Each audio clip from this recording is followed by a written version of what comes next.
I will see you in court. ये कथन केवल एक संवाद नहीं है, बल्कि भारतीय लोकतंत्र में आम आदमी के उस अंतिम भरोसे का प्रतीक है जहां सत्ता, व्यवस्था और प्रभाव सब विफल हो जाएं, तब न्यायपालिका ही आखिरी आस बनती है। बीते कुछ दिनों से यही भरोसा डगमगाता दिखाई दे रहा था, खासतौर पर तब जब उन्नाव दुष्कर्म मामले में दिल्ली हाईकोर्ट द्वारा दोषी पूर्व विधायक को राहत दिए जाने की खबर सामने आई थी। ऐसा लगा मानो न्याय की राह में समय, ताकत और प्रभाव फिर से भारी पड़ रहे हों। लेकिन आज सुप्रीम कोर्ट के हस्तक्षेप ने उस भरोसे को फिर से जीवित करने का काम किया है, जो बीते 7 दिनों से भटक सा गया था। दरअसल उन्नाव दुष्कर्म मामला केवल एक आपराधिक केस नहीं है, बल्कि ये भारत के न्यायिक और सामाजिक ढांचे की सबसे कठोर परीक्षा रहा है।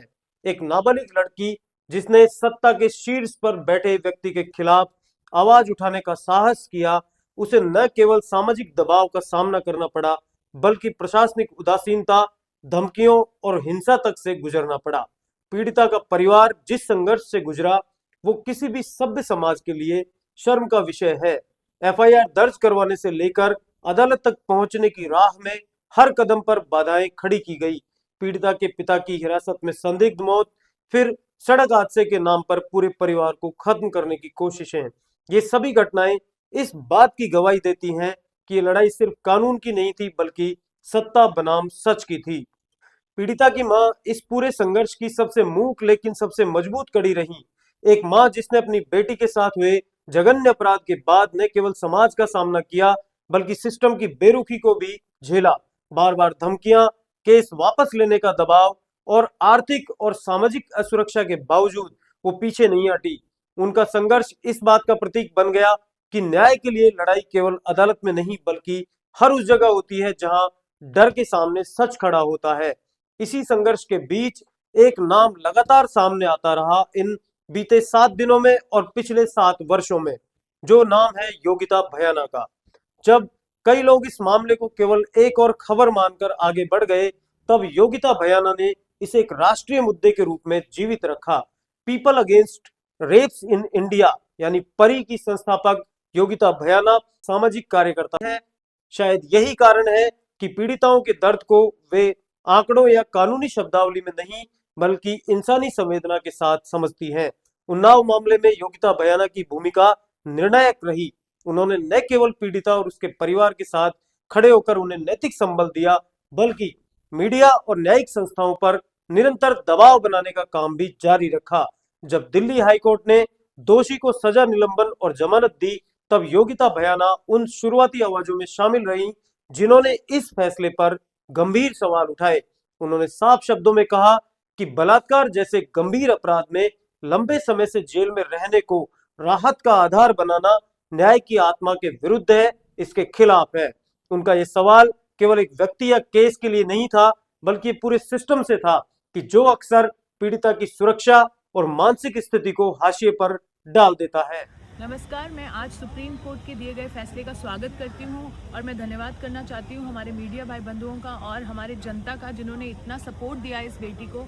और जैसे कि निर्भया के समय पे कांग्रेस की सरकार थी, तब भी हम सड़कों पर उतरे थे, तब भी हमें लोगों का सपोर्ट मिला था। और आज सरकार दूसरी है, पर बेटियों की लड़ाई जारी है। और जो ये समर्थन हमें मिलता है मीडिया से या लोगों से जो बिल्कुल सोचते हैं हमारी बेटियों के लिए, वो बहुत अतुलनीय है। और मुझे लगता है चाहे वो निर्भया की लड़ाई हो, चाहे वो उन्नाव की बेटी की लड़ाई हो, आप सभी ने जो साथ दिया है, ये उसकी वजह से आज का दिन हमें देखना पड़ा है। मैं दिल से आपका थैंक यू करती हूँ कि आप इस मुहिम में मुझसे जुड़े रहे और इस बिटिया के लिए न्याय की मांग लगातार करते रहे। Thank you so much. Delhi high court के इस फैसले के बाद देश भर में कहीं ना कहीं असंतोष का माहौल बनने लगा था। आम आदमी के मन में यह सवाल उठने लगा था कि क्या न्याय प्रक्रिया इतनी थक चुकी है कि वह अपराध की गंभीरता को पीछे छोड़कर केवल समय की गणना करने लगी है।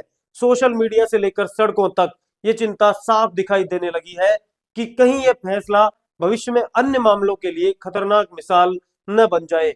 यही वह क्षण था जब न्यायपालिका पर भरोसा एक बार फिर कटघरे में खड़ा हुआ दिखाई दिया। और फिर आया सुप्रीम कोर्ट का आज का हस्तक्षेप। सर्वोच्च न्यायालय ने दिल्ली हाईकोर्ट के आदेश पर रोक लगाकर यह स्पष्ट कर दिया है कि यह मामला केवल कानूनी तकनीकीताओं तक सीमित नहीं है, बल्कि न्याय की संवेदनशीलता और समाज पर उसके प्रभाव का भी है। सुप्रीम कोर्ट का यह फैसला केवल एक आदेश नहीं बल्कि एक संदेश है कि बलात्कार जैसे जघन्य अपराधों में दोषियों के साथ नरमी न्याय की अवधारणा को कमजोर करती है। यह फैसला इस बात की याद दिलाता है कि न्याय केवल प्रक्रिया का पालन नहीं है बल्कि पीड़िता के भरोसे की रक्षा भी है। इस फैसले के बाद पीड़िता और उसके परिवार के लिए ये केवल कानूनी राहत नहीं थी बल्कि मानसिक संबल भी मिला है।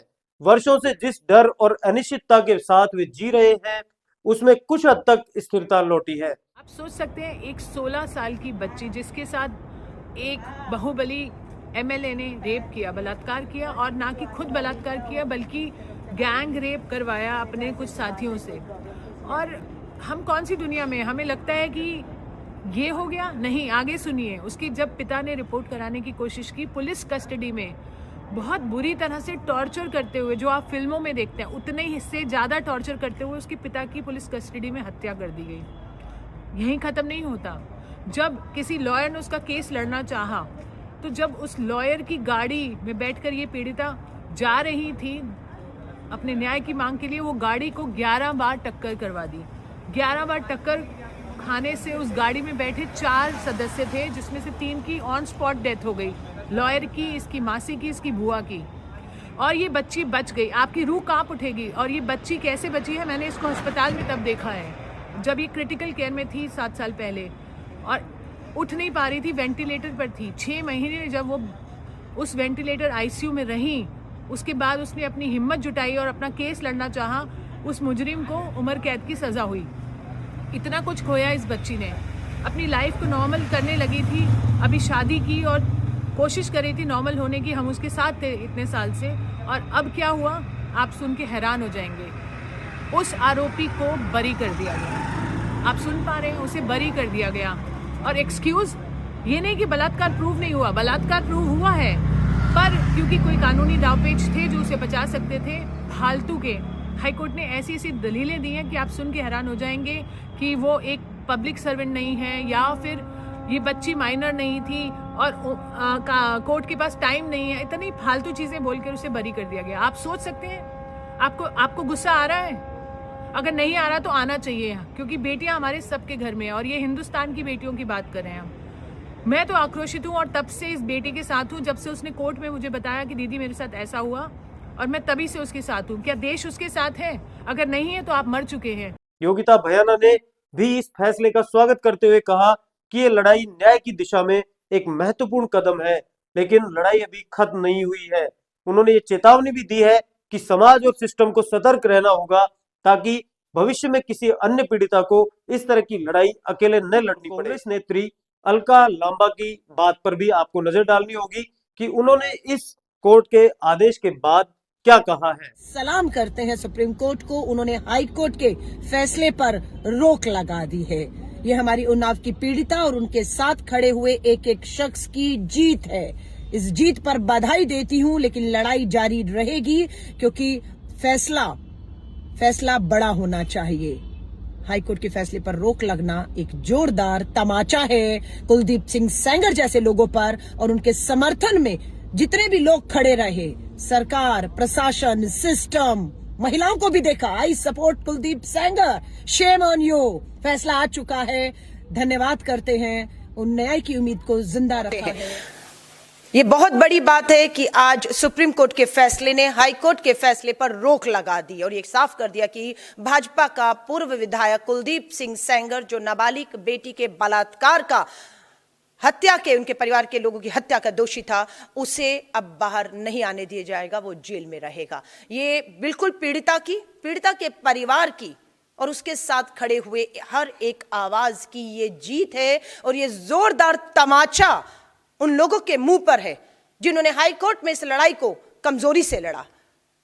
पीड़िता को न्याय नहीं, दोषी को बचाने के लिए रास्ते निकाल दिए थे, और उनको लगा था इस फैसले को पीड़िता, उसका परिवार और हम सब स्वीकार कर लेंगे, लेकिन हमने वो स्वीकार नहीं किया और लगातार इस लड़ाई को लड़े। और आज सुप्रीम कोर्ट पर जो नजर थी उसमें पीड़िता की, कहूंगी इसके परिवार की और आवाजों की एक जीत हुई है। ये लड़ाई यहां खत्म नहीं हो रही, ये हमें बिल्कुल मालूम है, लेकिन अभी स्टे आया है हाईकोर्ट के ऑर्डर के ऊपर, लेकिन ये लड़ाई लड़ी जाएगी। और जो बात कही गई थी, नाबालिग बेटी के बलात्कारियों को फांसी की सजा होगी। देश के प्रधानमंत्री नरेंद्र मोदी जी दोषी आप ही के कहे हुए इस बयान बेटी बचाओ, और आप अपने विधायक, अपने सांसद जो बेटियों के दोषी उन्हें बचाने का काम कर रहे हैं। आप कह रहे थे कि नाबालिग बेटी के बलात्कारी को दोषी करार होते ही फांसी होगी, फांसियां नहीं, बचाया जा रहा है। उन्नाव मामला आज इसलिए भी महत्वपूर्ण है क्योंकि ये बताता है कि कानून और न्याय के बीच का अंतर कितना गहरा हो सकता है। यदि समाज और संस्थाएं संवेदनशील न हो तो ये केस हमें यह सोचने पर मजबूर करता है कि क्या हमारी न्याय व्यवस्था केवल फाइलों और तारीखों तक सीमित रह गई है या वह सचमुच पीड़ितों के दर्द को समझने की क्षमता रखती है। सुप्रीम कोर्ट का आज का फैसला इस उम्मीद को मजबूत करता है कि न्यायपालिका अभी भी उस भरोसे के योग्य है जिसे आम आदमी आखिरी उम्मीद के तौर पर देखता है। और पीड़िता और उसकी मदर दोनों ही लगातार इस बात पर खरी थी कि उन्हें न्याय पर पूरा भरोसा है और सुप्रीम कोर्ट जरूर उनके साथ न्याय करेगा। I will see you in court आज फिर से एक जीवित वाक्यांश बनकर हमारे सामने आया है।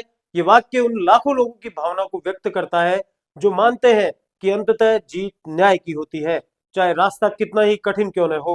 उन्नाव की पीड़िता, उसकी मां और उसका परिवार इस भरोसे की सबसे सशक्त मिसाल है। योगिता भयाना जैसी आवाजें इस भरोसे को शब्द और ताकत देती हैं और सुप्रीम कोर्ट का आज का फैसला इस भरोसे पर लगी धूल को साफ कर देता है। ये लड़ाई हालांकि अभी पूरी नहीं हुई है, अंतिम न्याय अभी बाकी है, लेकिन आज का दिन ये साबित करने के लिए काफी है कि न्याय भले देर से चले, पर अगर सच के साथ आवाज मजबूत हो तो व्यवस्था को झुकना ही पड़ता है। उन्नाव मामला आने वाले समय में न्याय, संवेदना और जिम्मेदारी का पैमाना बना रहेगा। आज सुप्रीम कोर्ट ने केवल एक आदेश नहीं दिया, उसने ये याद दिलाया है कि न्याय अभी जिंदा है और आम आदमी का भरोसा अब भी कोर्ट की दहलीज पर सांस ले रहा है। मीडिया ने इसी तरह की अपडेट से आपको लगातार जोड़ता आया है और भविष्य में भी हम इस तरह के करंट अपडेट्स आपको देते रहेंगे। नमस्कार।